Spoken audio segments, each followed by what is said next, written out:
Hey, good morning. I bought some paperwork with me to work today, and I have it inside.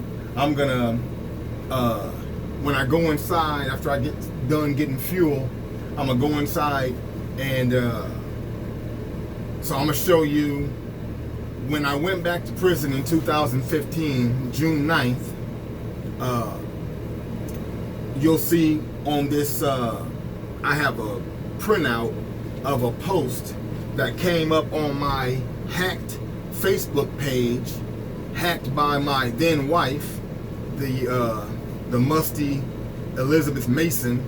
She hacked my page either before, I think it was before I even got reincarcerated, but on July 15th of 2015, she put the post on there, and she stated that the reason why I got sent back to prison was because I had killed our son. And if you remember, I said that our son passed away from SIDS, and that's the truth. The investigation and everything that from the hospital and the police department, they investigate any type of infant death. They said there was no negligence or no foul play or anything. It was just SIDS. So I'm gonna show y'all that post. And then I got some other paperwork I'm gonna show y'all, just showing y'all some of the craziness that has happened along the way. But then I kind of want to get back on here and like I said, I was talking a few days ago. I want to start talking about health because I love to read about the human body. I love to read about health. And I would like for people to make questions, like, inbox me if you have questions about health issues. You should inbox me because I know a lot of herbal remedies. Herbal remedies tend to be more inexpensive and safer than hospitals. Hospitals, doctors want to. They want to bill your insurance for whatever it may be that you come to the hospital for. They want to prescribe you something, or they want to do whatever, some sort of procedure. Either way it goes, they want to bill your insurance. That's how they get paid. Doctors won't recommend that you go and do anything herbal, because if you go do things herbal, it doesn't make them a paycheck. And so, of course, the herbal remedies are going to be much cheaper because they come from the earth, and you can go buy them at health food stores. And I always recommend that everyone go up to No Name Nutrition over there on 72nd, just north of Blondo. And then there's another No Name Nutrition somewhere out west. But anyway, so I would really like for people to pose questions, because I love to help people with health matters. In fact, I'll tell you guys a story. In 2014, I was living over in Papillion, and at this time, my parole officer had me on a ankle bracelet, just a GPS tracking bracelet. And so I was at my apartment alone, and so I went out to my garage, because at that time I had my gym set up in the garage. So I was out there working legs, and I had on some of those shoes that are, they got a platform in the front, up under your toes, and about halfway, half the distance of your foot, they have a platform up front, so that when you put them on, your heels are off the ground, but they're designed to help build up your calves. So anyway, I was doing some sprints down the driveway to the street and then back to the garage. So even though I was wearing a GPS, my apartment was like right here, so I'm just right outside the apartment building. So I'm literally right next to my apartment anyway, so the GPS was still showing that I was home, because I hadn't, I didn't go anywhere. So anyway, I was doing that. So one of the times I came near the street, and I didn't have no shirt on. I had on shorts or something, gym shorts.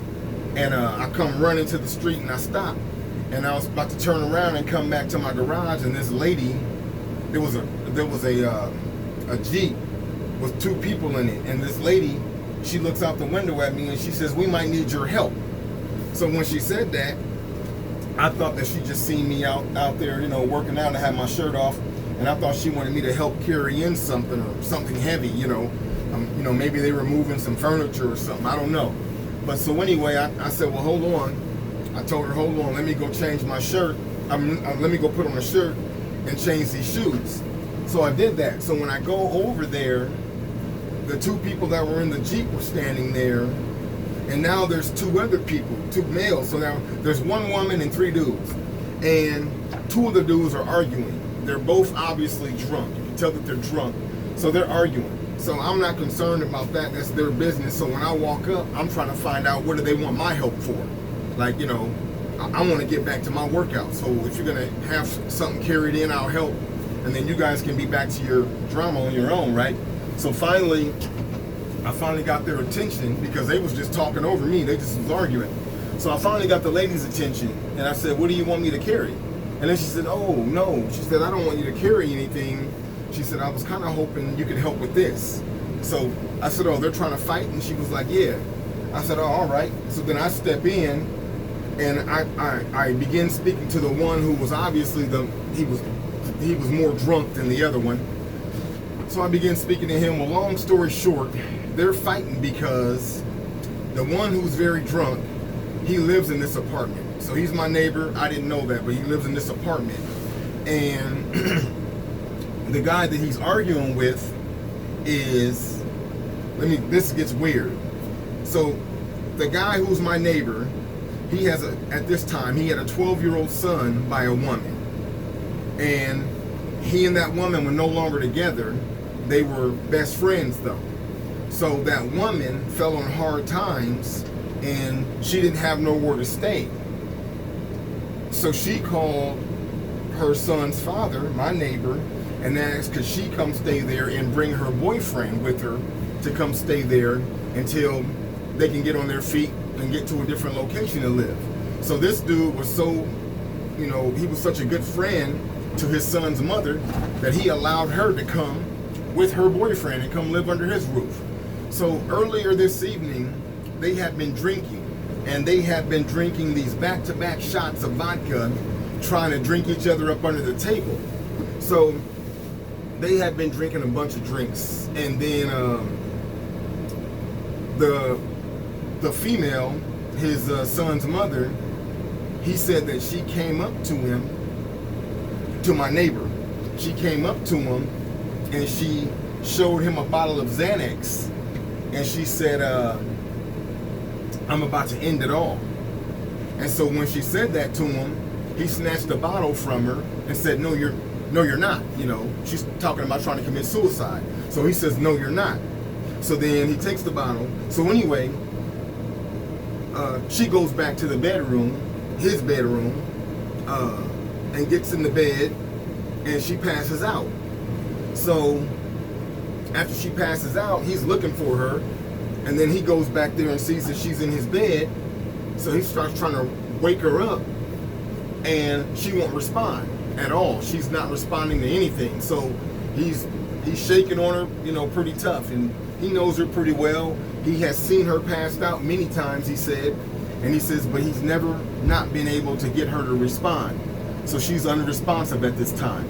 So he got on top of her and was sitting on her lap and was shaking her like that. So at this point, while he's sitting on top of her and shaking her, the boyfriend of hers that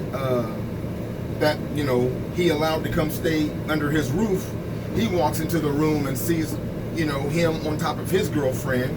So he snatches him off of her, and then he drags him out of the room, his own room. Now he has this guy in his own apartment. He drags him out of the room, and then he starts slamming him up against the hallway walls. As he's dragging him down the hallway, he's slamming him up against the walls. So that's where the fight started. So then that guy, my neighbor, who was very drunk, he called for help. And he called, this is weird, but he called his son's mother. His son's mother also had another child that wasn't at this location at this time. But she has another child by some other guy. But him and that guy are also friends because of having children with this same woman. So they're friends. So he calls his son's mother's other baby's father, you know. And so then he comes and he brings this, but this female drives him over. That's the female who said we might need your help. So then anyway, how this gets to have anything to do with health matters, after I got the fight broke up, the neighbor guy was explaining to me the reason why they were fighting.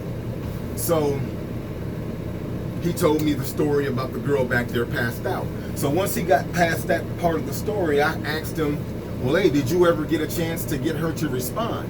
And he said, no. I said, so she's still just unresponsive? And he said, yeah. I said, well, look, I know a lot about health. I said, if you don't mind, can I go in there? I said, I like to look at her. I said, because she might need to go to the emergency room. She might be dying from alcohol poisoning. No, I said, she might be suffering from alcohol poisoning. And I said, that can kill you. But at this part of the story, I didn't know anything about the Xanax yet. He told me that later. He told me about the Xanax later. I just kind of told y'all the whole story up front. But at this point, when he's talking to me, I did not know about the Xanax. So all I know is that they had been drinking shots. So, right when I asked, can I go in there and look at her, right when we turned to go into the apartment building, here comes her other child's father carrying her on his shoulder. He comes out and then he sets her down on these carpeted stairs right inside of the entrance. As soon as you step inside the apartment complex, he sets her down on these stairs. But when he sets her down, he just leans down near the steps, and he didn't think to like put his hand behind her head. So she just fell back, and I could see her hit her head real hard on the steps. Boom. She did not move. She did not respond to anything to do with that head blow. So then I took note of that. I said, man, she's really out. So then I go over there, and I took a key. I had a key. I took a key and I began rubbing the key, like kind of pressing it real hard on the sole of her foot. She was barefoot anyway. I got to pressing the key real hard on the sole of her foot, and there's nerve endings in the sole of her foot that when you put pressure on them like that, they will make your toes curl, and they'll also make you pull your leg away, because it's just almost involuntary. It's almost an involuntary response because of that nerve being pressed on. So I did that, and I know I'm pressing in pretty hard, trying to get her attention, trying to like bring her back to consciousness. She didn't respond to that. So then she had on a tank top. So I told her boyfriend, hey, I'm not trying to get fresh with your girlfriend, but I'm gonna do a sternum rub. So I took my knuckles like this, and I pressed my knuckles down onto her sternum here, and then I put my hand on top of it, and I began rocking my hand back and forth like that, digging into her bone right here. Also, sensitive nerve endings there. She didn't respond to that. Most people will reach up and grab your wrist and pull your hand away. She did not respond to that. So then the last thing I did was I opened up her eye, and her pupils were almost the same size as her iris. They were almost, they just looked like dark olives in her eye, like pits of olives. So I was like, man, I said, look at this. So then and these guys are kind of still having confusion right here. They're still talking and arguing. So I finally got their attention, and I said, hey, listen to me. I said, I just rubbed the bottom of her foot. Y'all seen that? She did not respond. I said, I did a sternum rub. She did not respond. I said, but look, I said, I got her eye open. I said, all this light in here is not making her pupil retract. I said, neither eye. Her pupils won't retract. I said, so that tells me that her brain and her body are separating right now. Her eye is not even aware that there's light shining in there, so therefore her pupil is not retracting. I said, so, and then I felt her pulse. And when I felt her pulse, it was so faint, you could barely even feel it. So then I said, look, she needs to be taken to the emergency room. I said, she's dying from alcohol poisoning. Mind you, I still don't know nothing about the Xanax. So then I told the girl, I said, look, take her to the emergency room. The boyfriend doesn't want her to go to the emergency room because he believes that if she gets to the emergency room, they're going to want to admit her and because of her high alcohol content. Well, if she goes in there and they admit her, then he don't have anywhere to stay, because remember, she asked her son's father, could her and her boyfriend come and stay at his apartment. So anyway, the girl promised that she would take her to the hospital. So the boyfriend, the other dude who has a child with her as well, and the girl, they leave and they take this unconscious girl with them. So she promises she's going to take her to the emergency room. So when they leave the apartment, they get to 84th and Centennial in Papillion, and they're about to go south on 84th Street and go toward the hospital there on the on the corner of 84th and 370. But when she was going to make that turn, the boyfriend grabs the wheel and tries to turn the other way to not go to the hospital. Well, that made the vehicle swerve, and at this time it's about 12:30 at night. So when the vehicle swerved like that, the police seen them. So the police pulled them over.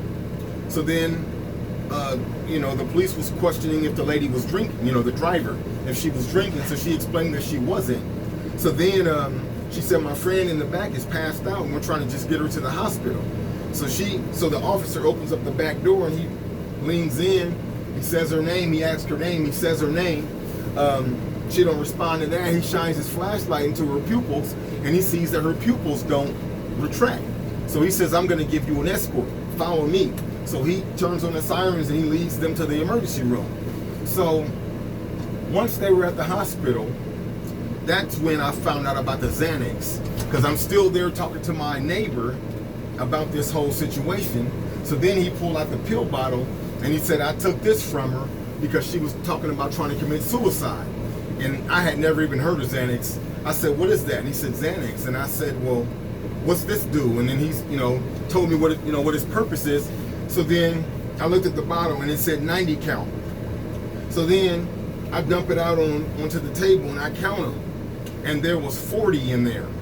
And I said, man, like, what, did she take 50 of these? So I didn't know. So I said, man, this is crazy. I said, she must have took some. I said, because that's the reason why her pulse was so low.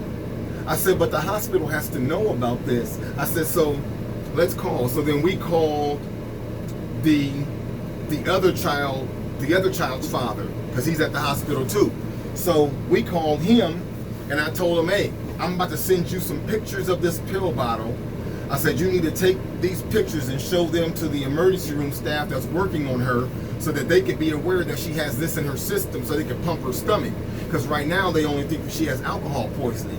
So he takes the pictures and he shows it to them. So indeed, they pump her stomach and all this stuff. Well, either way, she's still coded and she died. So they used defibrillators and whatnot and brought her back. And then she was living in coma. She was on the life support machine for about 3 or almost 4 days. And then she came out the coma and she was able to stabilize.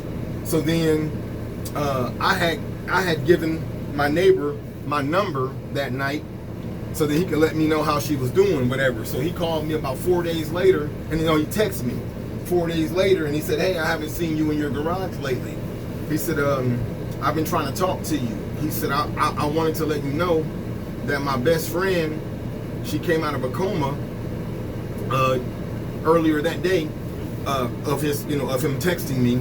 He said she came out of a coma, and he said he just wanted to thank me for being there that night. He says, because my assessing her is what caused them to take her to the emergency room, and then telling them about the Xanax and all that stuff helped. So I'm really glad that I was able to prevent her from dying from suicide. And then the next day I was able to meet their 12-year-old son. And then, the father was explaining, saying, this is who saved your mother's life. So that was a pretty neat feeling.